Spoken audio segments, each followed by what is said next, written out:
welcome and thank you for your time. I know your diaries are packed, especially anyone in an area that had a decision land over the last couple of weeks. I'm Wayne Campbell and I lead the solutions consultancy at Access PaySuite, but I'm not who you're here to hear from. Let me introduce Steve Rose. He's brand new in role this month. He's our Unitary Transformation Practice Lead, sits alongside councils, unitaries especially, through the reality of a PaySuite implementation during reorganisation. He was in the room while it was live, certainly for his colleagues and people impacted by the restructure. Welcome, Steve.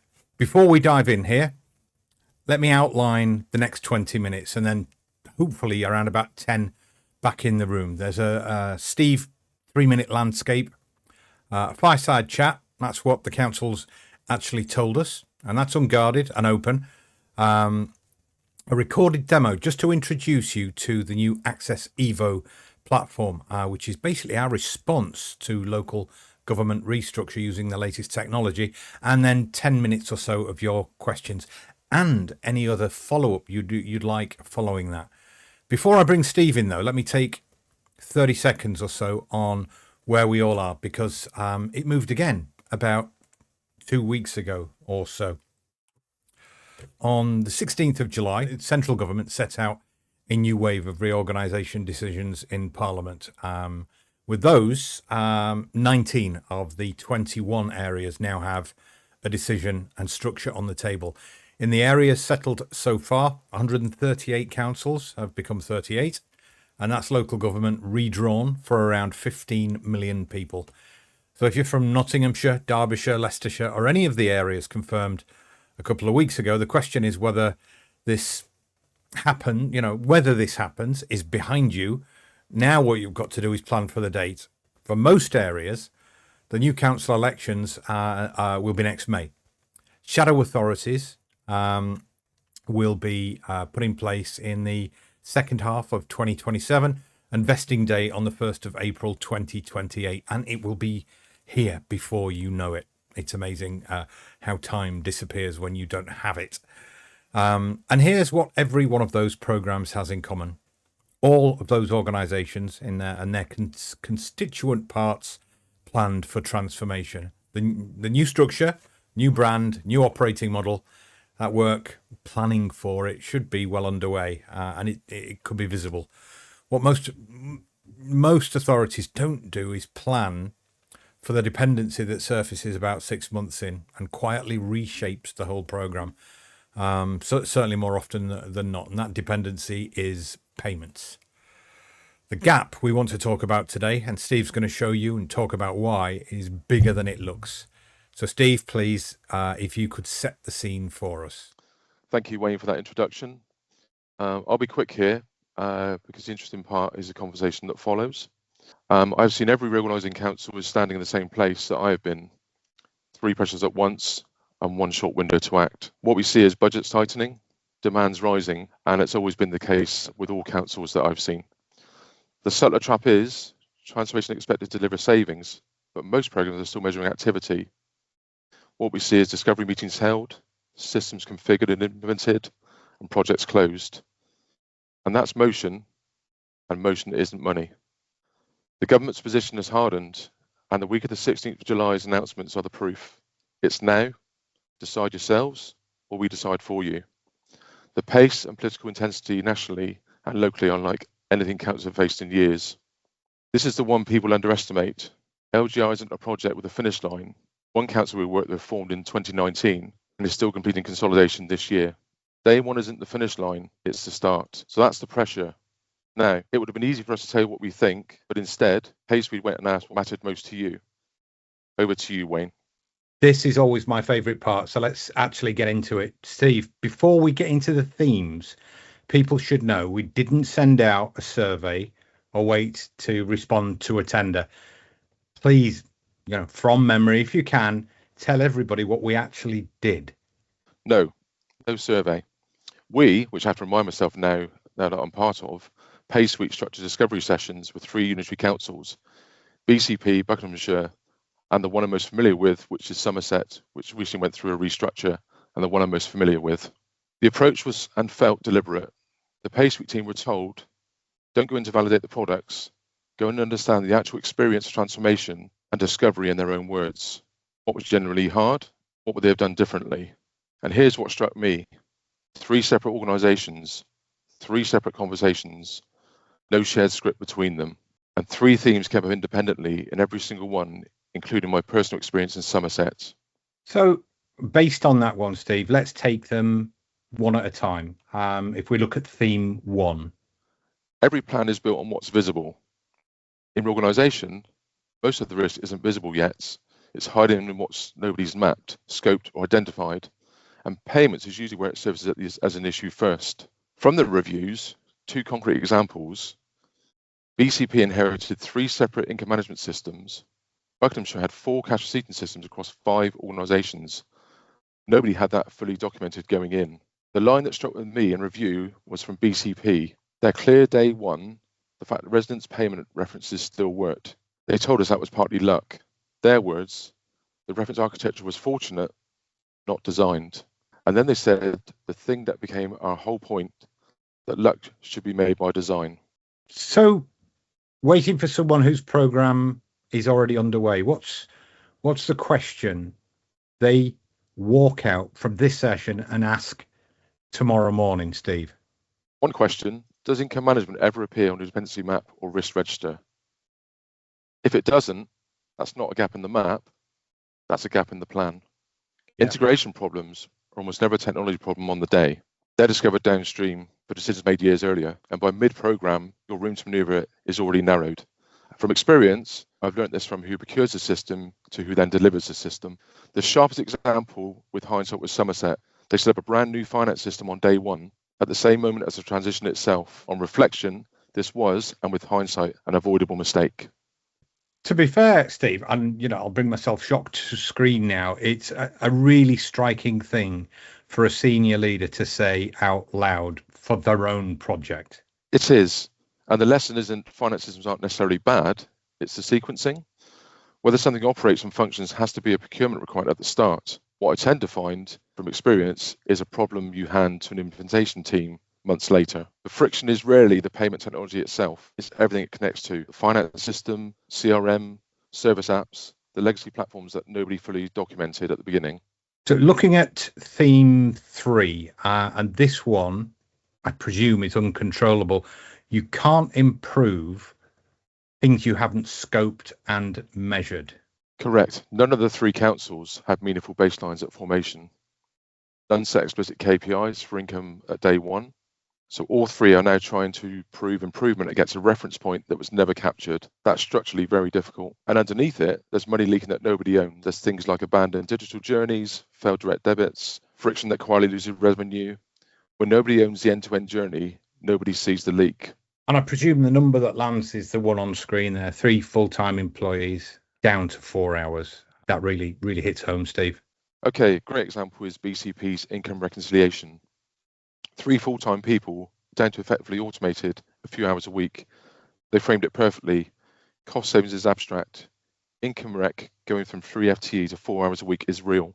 That's the difference between measuring activity and measuring outcomes. The savings are real, they're measurable, and they're usually completely invisible until somebody actually looks. That's what it takes. I did looking, and complexity is considerably bigger than a plan. The systems shaping the transition and measuring what actually matters. That's what we heard at those sessions, which begs the obvious question: as PaySuite, what did we do about it? And if I can just take a few minutes, I'd like to show the attendees today, Steve.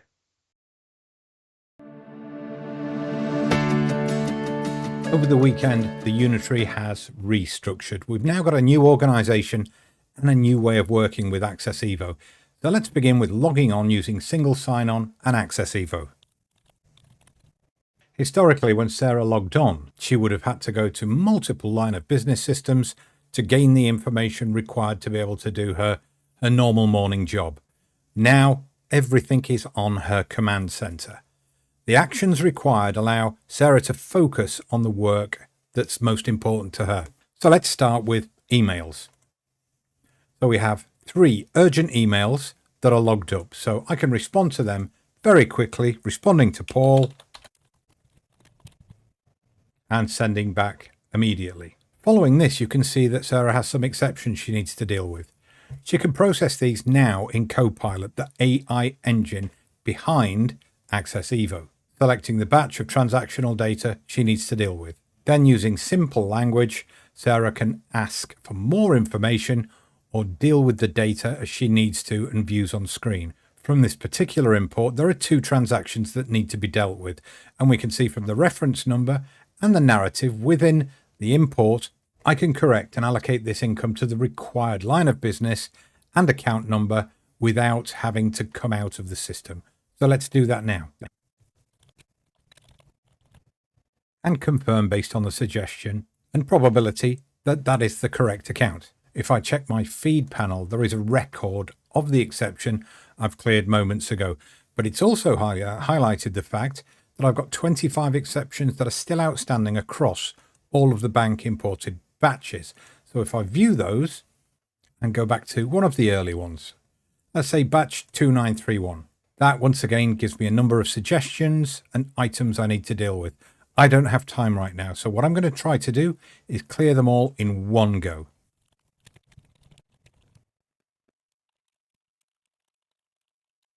Okay, so I've typed clear all items to suspense code CT1234567 and email the team leader with this update for their attention. Action required confirmation, and that posts to the income management system. As you can see from the pop-up, an email has been sent. And even better than that, a record within comms to the income control lead that the email has been sent to be dealt with and actioned within their department.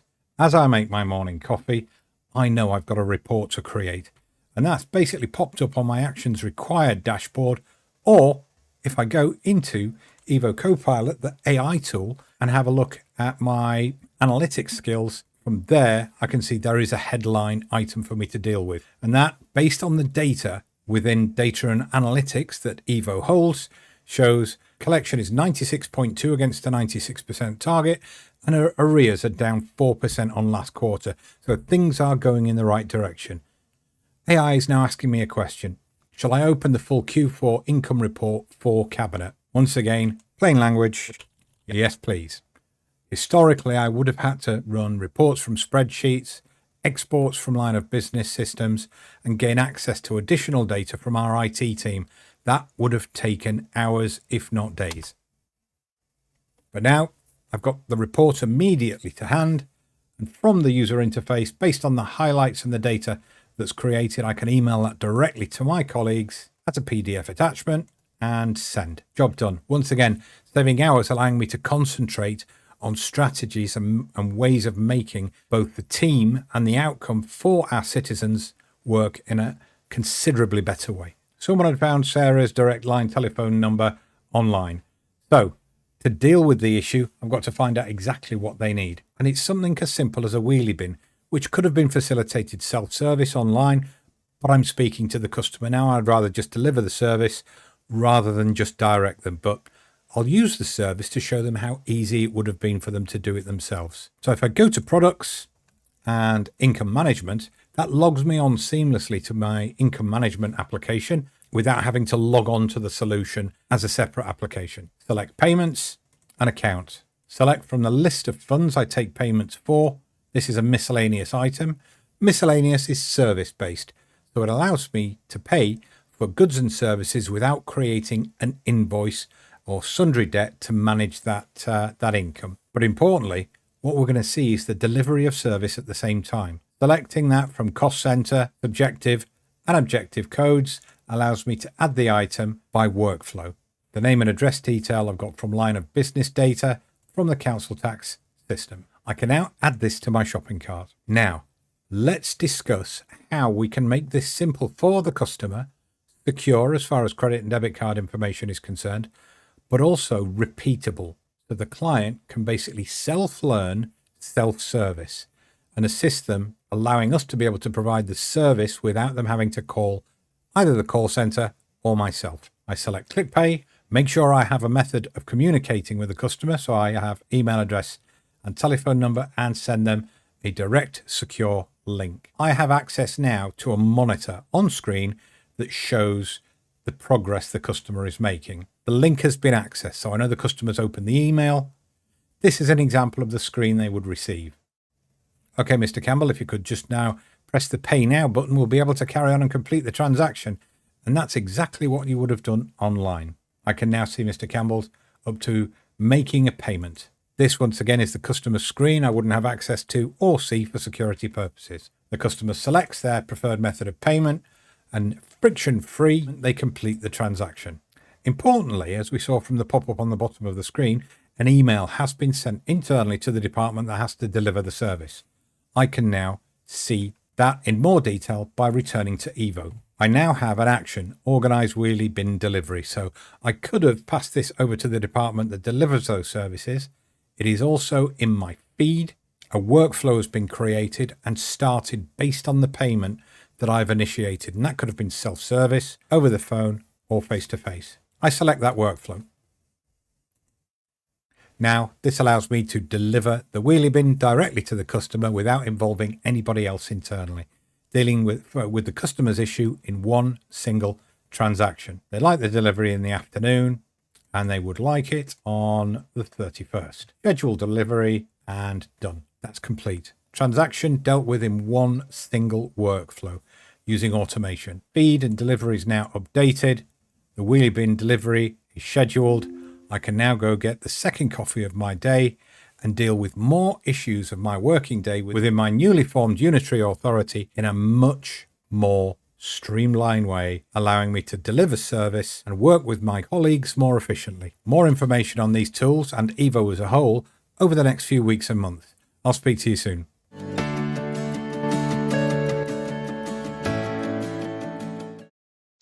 Okay, here's what the councils who came through this well had in common. They didn't have better luck. They didn't predict everything. Nobody can predict what isn't in their plan. What they did was build the capability to discover the hard things early, and they worked with people who'd already seen it before. There's a version of this where you can learn every lesson yourself in real time on residents, and there's a version where you can borrow the scar tissue from the councils who went first. We'd rather you had the second one. One line from BCP has stayed with me the whole way through. Payment is the moment of truth between a council and its community. Everything else you build, your structure, your culture, your digital services, is tested at the exact moment a resident tries to pay you. That moment either works or it doesn't. Every decision in your program should link back to that. Thank you, Steve. So here is our actual offer, and there's no catch. A payment infrastructure review, no commitment. So it's going to be genuinely useful. There are three things. We map what you've got, your income channels and every system that they touch. We show you where income is likely to be leaking, the invisible cost estimated against your volumes, the things that impact and cause extra additional manual reconciliation or income allocation to line of business systems. And you get to keep the output, a written picture that you own, whether or not you ever work with us. So it is a useful outcome. It's typically a couple of structured sessions plus our analysis. Our team, they do this for a living. So think of it as borrowing the scar tissue that Steve mentioned a moment ago. That's us. We're deliberately keeping 10 minutes back. So let's use them in the Q&A.